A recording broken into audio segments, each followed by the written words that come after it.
Merry Christmas, you all beautiful motherfuckers, hot bitches, handsome men, pretty women. Welcome to What's Up, Doc. Today is Christmas Day, and here we go, right into it. It's by CD. He asks, number 1, for beginners, how often do you recommend cheat days? I know you do a lot of crazy fasting and feasting on your YouTube channel, but whenever I have a massive cheat meal, I always feel it sets me back more than it benefits me. What's your advice? Cheat days every 7 to 10 days. If you are on a caloric deficit. You're not just gonna do cheat days if you're fucking cheating all the time. So when I was doing my 48-hour fast about a month ago, I don't do that anymore, but I was eating very bad. By bad, I mean donuts, cannolis, all that shit. I was cheating 5 days a week, but I was still eating my green vegetables. I was still eating my high testosterone foods, but I was also mixing in with a fuckload of carbs and sugar. Now, if you're doing that, then obviously you don't need a cheat day because you're a fucking idiot eating bad all the time. I do it because I experiment. What's your excuse? However, every 7 to 10 days, if you're on a caloric deficit, you're eating maybe 200 to 400 calories less per day. Caloric deficit, for those of you who don't know, it's essentially the number of calories you eat is a few hundred calories less than the amount of calories you're burning. So you're gonna burn that many 300 or 400 calories more per day, right? So it's gonna be a caloric deficit. That's what it is. So let me give you an example.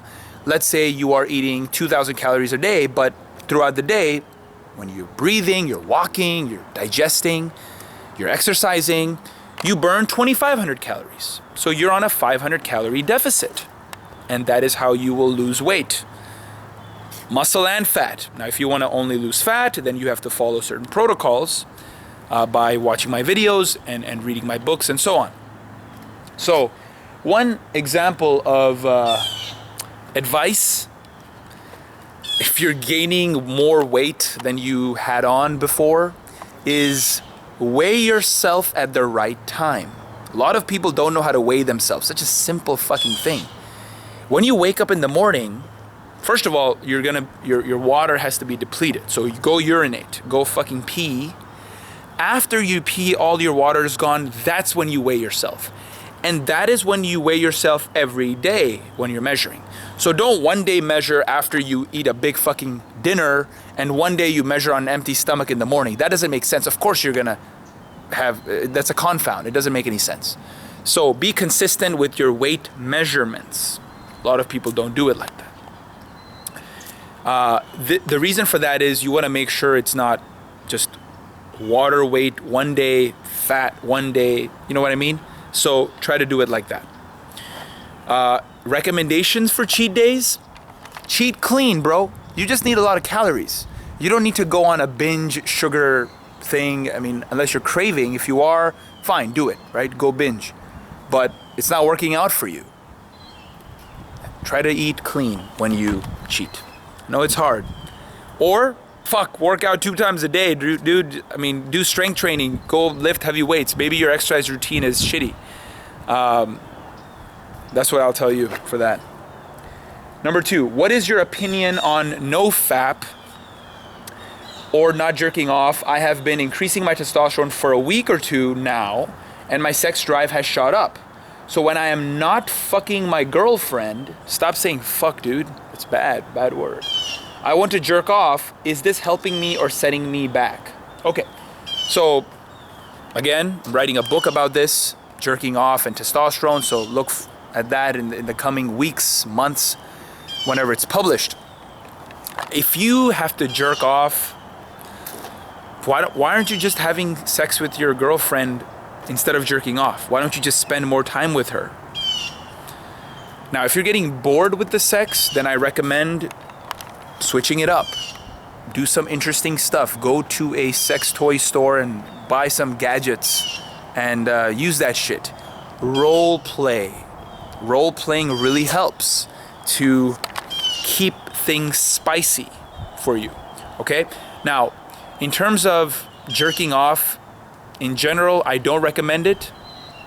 A lot of guys, a lot of my friends, they jerk off, they have high testosterone. If you're experimenting with jerking off and you're still good, then that's fine. You should jerk off. But if it's not working out for you, then stop. Now, the other thing you asked is it setting you back? I mean, dude, you know, you've been on NoFap and you think your testosterone, your sex drive has shot up in a week. That's great. I mean, that's something that's telling you something. That's telling you something about your physiology. Listen to your body, experiment, and see what you find. If you're still confused, more questions, let me know, and I'll be happy to support you. Number 3, sugar. Is it good, bad, evil? Damn. What is your opinion on it, and how much is recommended carbs and normal sugar? Evil. Sugars are evil. Sugars will turn into fat. Look at the fucking obesity epidemic in America. Why do you think that is? It's sugar. Sugar's poison. It's like shooting yourself in the fucking face, right? But you're gonna die slowly. Cut out sugar from your diet simply because your diet will still have sugar. Okay, now, fruits have sugar, fructose. Okay, obviously candies have sugar, but we're not gonna talk about that because we're not eating candies. Fuck. We're not eating chocolate chip cookies here. Okay, now if you're on a cheat day, fine, do it. I don't want you to crave shit during the week, but raw honey is one way that you can have sugar, or at least not sugar.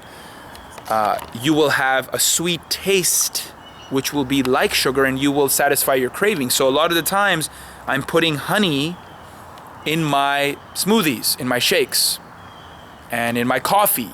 I'm putting a lot of raw honey. If it's not raw, don't eat it.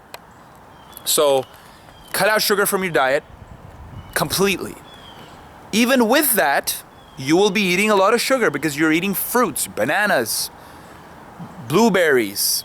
Grapefruit, by the way, has very low sugar. So if you want to eat fruit that is low sugar, then eat grapefruit. And if you don't want to eat fruits in general, you can still get the vitamins and minerals in other ways, but I would recommend that you do eat fruits, whole foods, because they will be absorbed into your bloodstream in an optimal way. Let me make sure I didn't miss anything here. Now, how much is recommended? As less as possible. I mean, carbs are okay. Obviously, we need carbs to grow muscle. That's been scientifically proven. The ratio of carbs to proteins correlates with high testosterone levels. So carbs are important. Now, what carbs? Fruits are carbs. Those are good carbs, right? Nuts have carbs in them, good carbs. Vegetables are good carbs. If you really want to eat foods that are complex carbohydrates, I'm not doing that right now in my current diet because I'm doing paleo. But if you want to do that, then brown rice, sweet potatoes are an amazing source of carbohydrates for gaining testosterone and muscle, specifically after workouts. So have that in your post-workout meal. This is the end of What's Up Doc. To ask me these 3 questions yourself, subscribe to doctestosterone.com and get my free videos. This is Doc Testosterone. I will see you next time. And Merry Christmas!